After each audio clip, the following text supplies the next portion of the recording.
महमूद साहब के बयान को गलत तरीके से लोग समझ रहे हैं और गलत तरीके से लिया जा रहा है।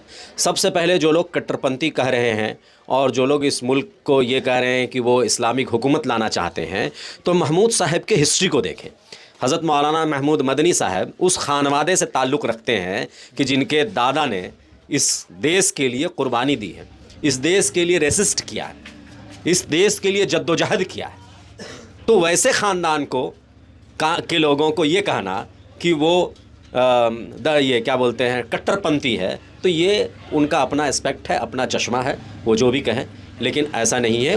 कुर्बानियाँ रही हैं, आरएसएस के लोगों की कहीं कुर्बानियाँ नहीं रही है, जमीयत उलमा हिंद की कुर्बानियाँ रही है। इस देश को आज़ाद कराने में एक दो नहीं हज़ारों की तादाद में उलमा ने कुर्बानियाँ दी हैं। आज उसे कह रहे हैं वो कट्टरपंथी है, तो इस जुमला को मैं रद्द करता हूँ। दूसरा जो वो कह रहे हैं कि जिहाद का मतलब क्या है, इसको पहले समझना पड़ेगा।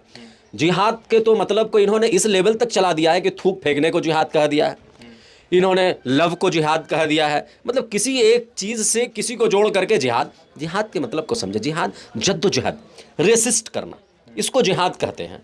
अब इस्लाम में सबसे पहले जिहाद फिल नफ्स का जिहाद, मतलब हम अपने अंदर के शैतानों को जब तक हम नहीं कुचलेंगे तब तक हम हक़ और इंसाफ की बात नहीं कहेंगे। इस फितने की दौर में, आज के ज़माना में, जब हर तरफ लोग जो है फासिस्ट के साथ हो रहे हैं, फासिस्ट के सामने झुक रहे हैं, ऐसे वक्त में हक़ बात और इंसाफ के साथ अपनी आवाज़ को बुलंद करना, ये भी वक्त की जिहाद में शामिल है।